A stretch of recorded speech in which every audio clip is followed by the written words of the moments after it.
Welcome back to our free-to-play series. This is episode 3, and today we're going to be playing some games, and potentially we'll have two characters at Prestige 1, and we can move forward with our third character, and which we are going to apply the blood points to. This has been really fun so far, and we've gotten a lot of support over the last 2 episodes to highlight what it's like for new players joining the world of Dead by Daylight,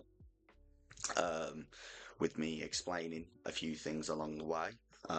Last episode we sort of touched against playing against the Dredge. We played against the Legion, and we also played against there was a killer in between there, in between the Legion and the Ghostface. We played against the Ghostface, so we played against 3 very different killers compared to the first episode where we played 2 spirits. But we've already hit a fair few killers, and just to reiterate my points, Spirit's a strong killer, relies on sound to track you whilst they're in their phase mode. They can see your scratch marks on the floor, so it's best to, if you're not injured, to utilize using map knowledge and sort of moving away from where the spirit is potentially heading. You don't want to cut your scratch marks too short and then start walking, because the spirit might catch you out whilst doing that. I like doing a little trick where I will run around in like a circle formation. It sends scratch marks a few different places, then walk off in a direction that of my choosing, and once she comes out of phase you start running again, because it has to recharge. The longer the spirit uses her power, the longer it takes to recharge. So that's one way. Against the Dredge, lockers. If there's 2 lockers together, only lock one of them, because when he teleports to the double locker, because they're next to each other, he will always teleport to a locked locker.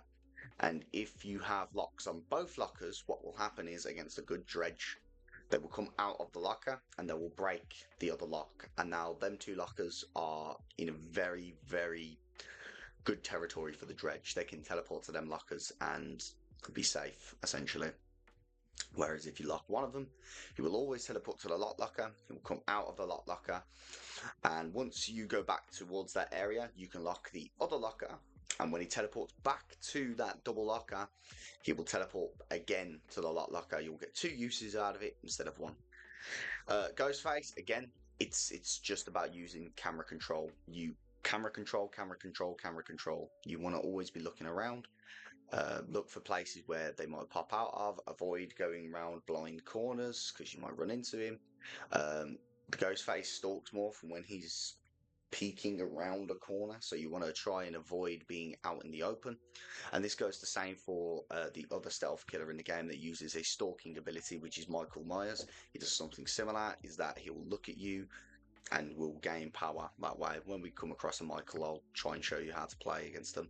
And Legion, don't group together with other survivors, and just keep yourself calm. I'm droning on a little bit now, so we're going to jump straight into the first game, and hopefully we have some good games. Hopefully I can explain a few more perks and we can jump in. I'll catch you in the fog. Okay, so we've spawned on the Raccoon City Police Station West Wing. This is from the Resident Evil franchise, and usually 3-gen we locate there. Okay, this is an interesting one, because straight away we're going into the game against the nurse.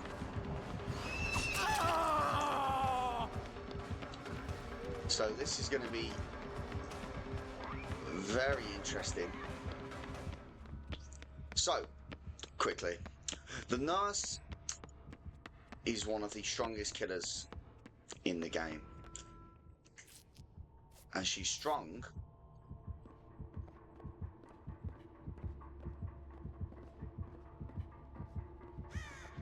because of her ability to blink. And the reason why I stopped healing was because the nurse on her base kit, well, not base kit, sorry, the nurse herself has a perk called A Nurse's Calling, which whilst you're healing, reveals your aura to the killer. So, and against the nurse, this is scary, because she's one of the only killers in the game that can phase through objects to hit you. She's an incredibly strong killer, as I said, and this is my favourite killer in the game, because she's the one that I play most of the time. Now, good nurses are hard to play against, especially on maps like these indoor maps, because she can just travel through the walls, she can travel through pallets, she can travel through windows. She just travels. She's incredibly, incredibly strong. However, she will not catch you whilst walking. She has to use her power. Basic hit walking speed for the nurse is slower than the survivors running. What I mean by that is that the survivors move at 4 meters per second. The nurse travels at 3.8 meters per second. She's the slowest killer in the game by far. The next stage up from this is all the 4.4 meter per second killers. So that is the Spirit, the Huntress, I believe Chucky. There might be another one, but I can't remember. But yeah, they move at 4.4, which is 0.4 meters per second faster than the survivors. And then you've got the 4.6 meter per second killers who move the fastest out of all of the killers. And they move 0.6 meters per second faster than the... Does she hit me here?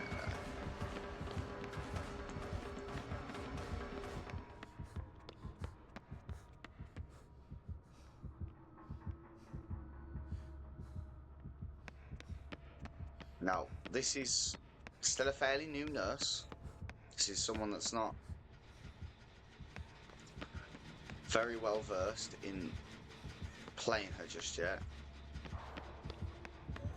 But she is hitting these blinks quite well, to be fair.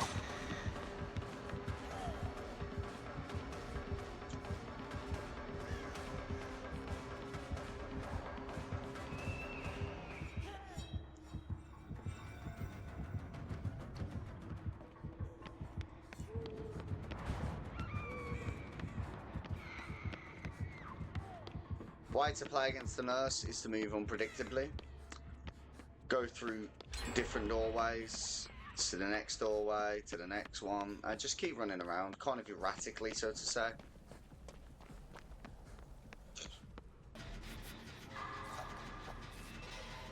Now, usually, against other killers, I wouldn't be so persistent to heal.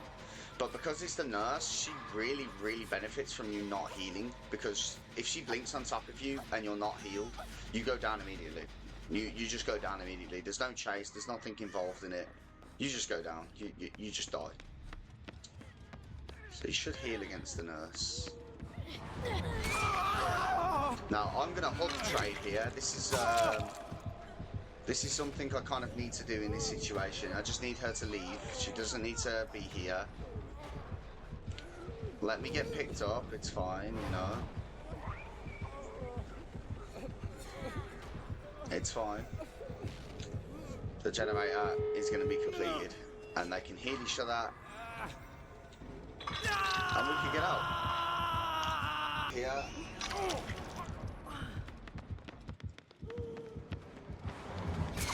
Interesting that she went from me.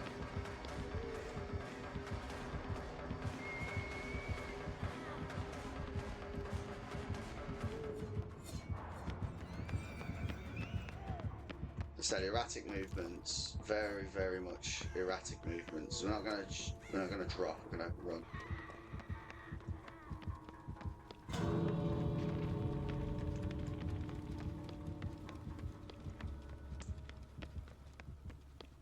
We're just gonna run and run and run, and we should escape.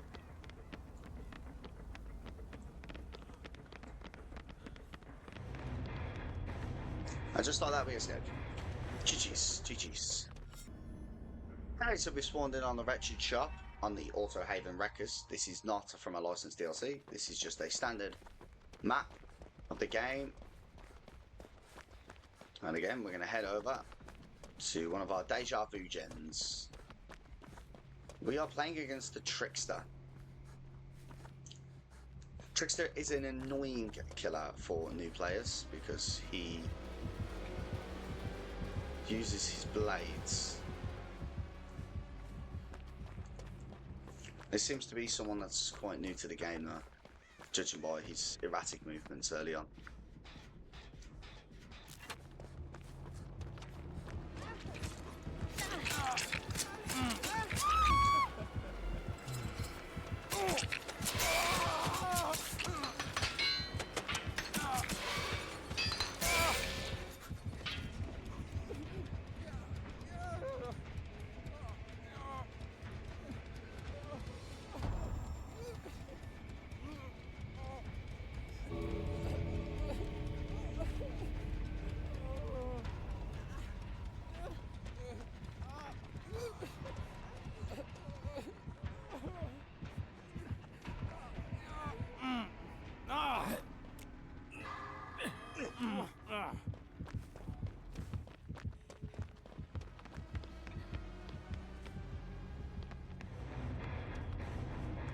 Okay, so that game was very boring. We have a very cocky Sable and a very cocky Makeda at the end there. I have no idea why they're being that cocky. It makes me a bit sad, to be fair. The killer didn't play particularly toxic. They're obviously new to Trickster.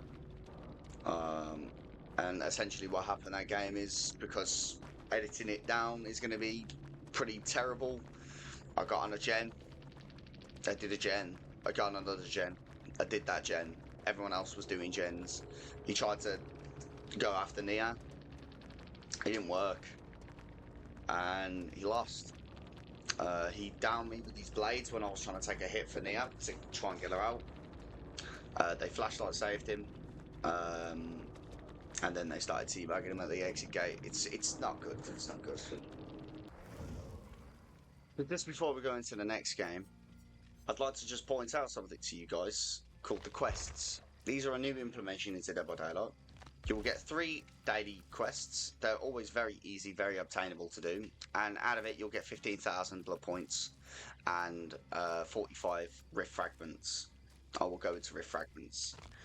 These are your milestone quests. These offer a lot more blood points, and again, it's just something you get for playing the game. It's all stuff you'll complete 9 trials, escape 6 trials, heal a total of 20 health states, but there's different steps. So for every step that you do, you gain 30,000, 40,000, depending on what step you're on. And I believe it is in increments of 10,000. The Rift Pass, you'll get Rift quests that will come out every week. This current Rift has been out for a long time. It's about to expire in the next 10 days, and then we'll go into a new Rift Pass. And then event passes, again, just stuff that you get whilst playing. These are to be completed in the Masquerade event trials, which I've not been playing, which is why I've not done a lot of these quests on this account, because we're not playing the Masquerade event, because I thought it'd be too confusing. But I would get a lot more blood points from doing so. But yeah, we're not doing that. We're not doing that right now. So we're going to load into the next game, and I'll catch you in the fog. Okay, we spawned in the Shattered Square on the decimated Borgo maps.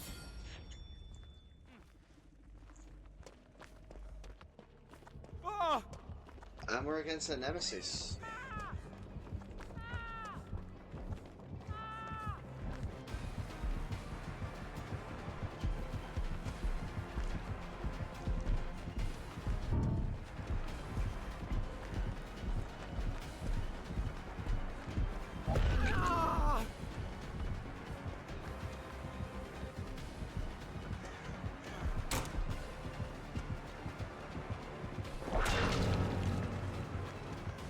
And we seem to be against an experienced nemesis.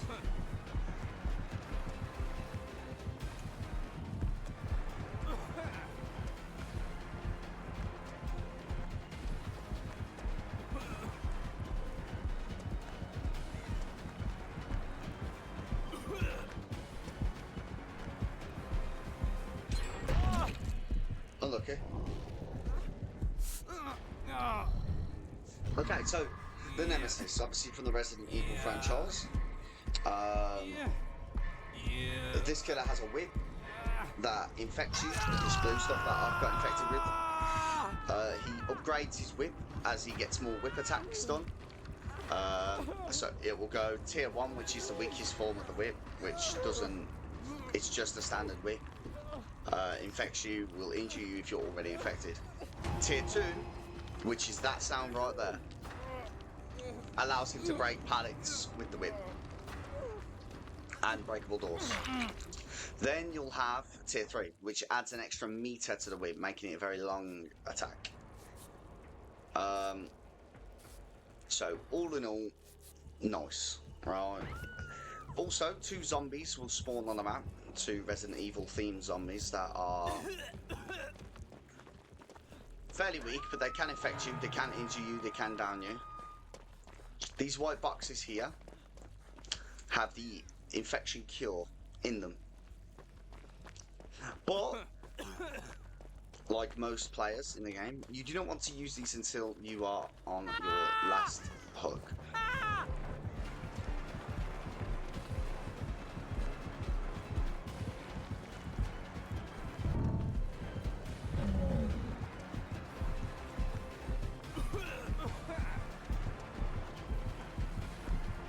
Okay, I think I screwed up a bit here. No, we're still good, we're still good. And he broke the pallet with the whip.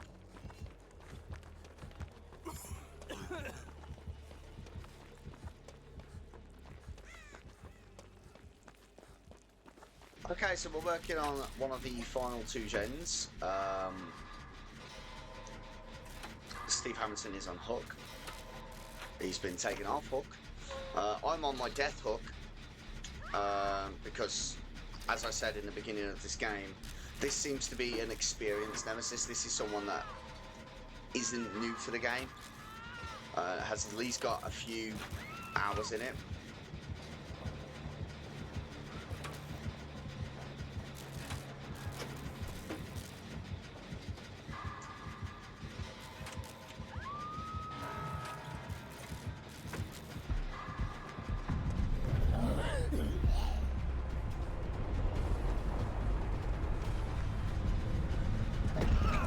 I thought there was a window there. I thought there was a window on that loop, that's why I ran like the way I did.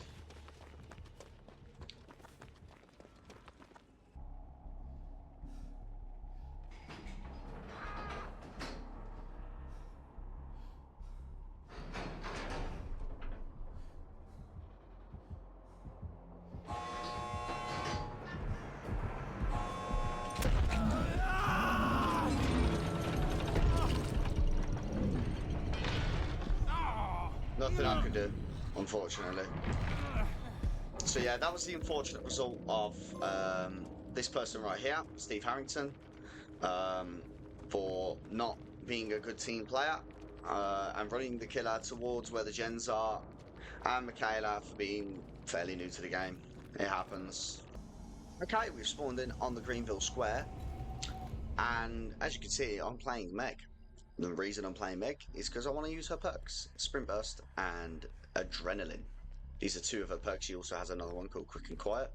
And what Sprint Burst does is essentially, when I'm about to start running, you will see I break out at full speed, well, faster than full speed, so to say, and I will move tremendously fast. You will now notice, oh no, I've just noticed something. My camera is in the way. 1 second. Now noticed I am exhausted. When I'm running, that bar does not decrease. When I start running, that bar will start to decrease. You cannot use your exhaustion perks whilst you are exhausted. It doesn't work. So, I am on a gem. My exhaustion is slowly dissipating. And the minute I have become unexhausted, my perk will reactivate. You will know it's reactivated because it will light up in the bottom right hand corner. As you can see, we are against Pyramid Head from the Silent Hill franchise. Pyramid Head is being changed in the latest update.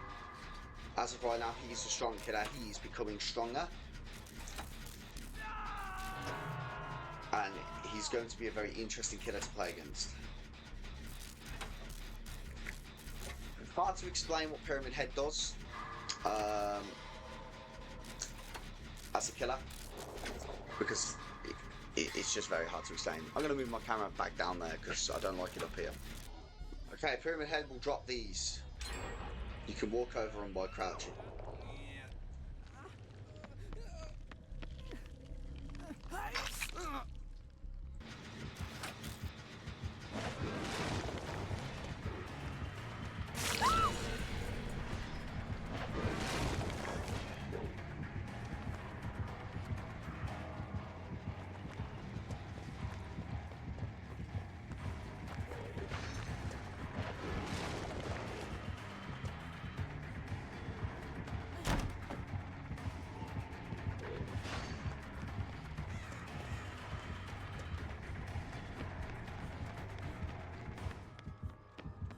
And we've escaped 6 trials so far during our free-to-play series.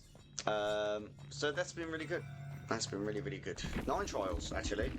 We've completed 9 trials. Okay, so we're going into our last game now on the Mount Ormond Resort. This is a typically survivor-sided map, but there is the chance of a 3-gen if you don't clear it at the start of the game. Always a good idea to... And we're against another ghostface. Gonna run away. And what we're gonna do now... Okay. So, a perk did just light up, called Hex Blood Favour. Although I'm in a bit of a peculiar place right now to not properly show you, but if the killer gets the first hit on you, well, if the killer gets a hit, all the pallets around you block for a short period of time. Now, this is a Hex perk. This is similar to Noed. There is a totem on this map that is lit up. This lit up totem is what the Hex perk is all about. If I find it, I will clear it, and that perk will no longer be active in the game.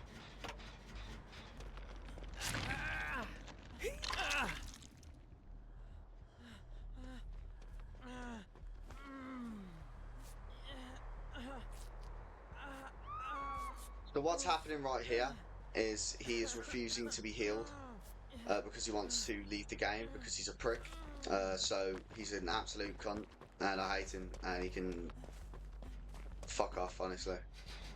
You'll meet players like this, they think they're fucking god themselves, and then they will get into one chase with the killer will down them, and all of a sudden they don't want to play anymore.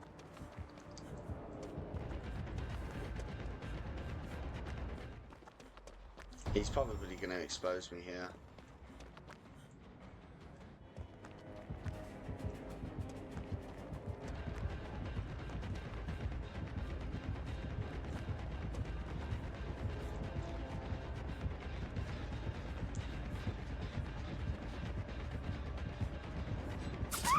Okay, I did not get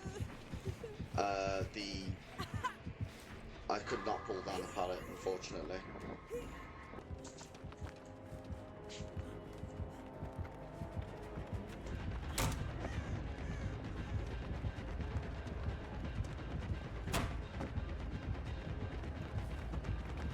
How the fuck has he gone? I didn't even realise he had bamboozle. Oh, he fucking bamboozled me.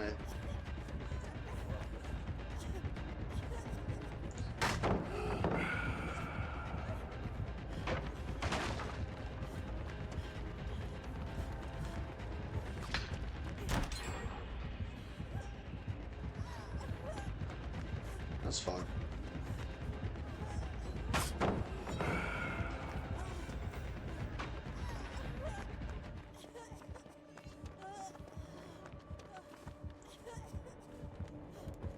Steve, if it hadn't been a prick, we would have been fine this game. Oh look, he's left me.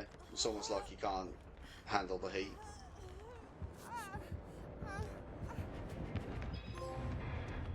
Yeah, you teabagged me earlier, remember that, prick?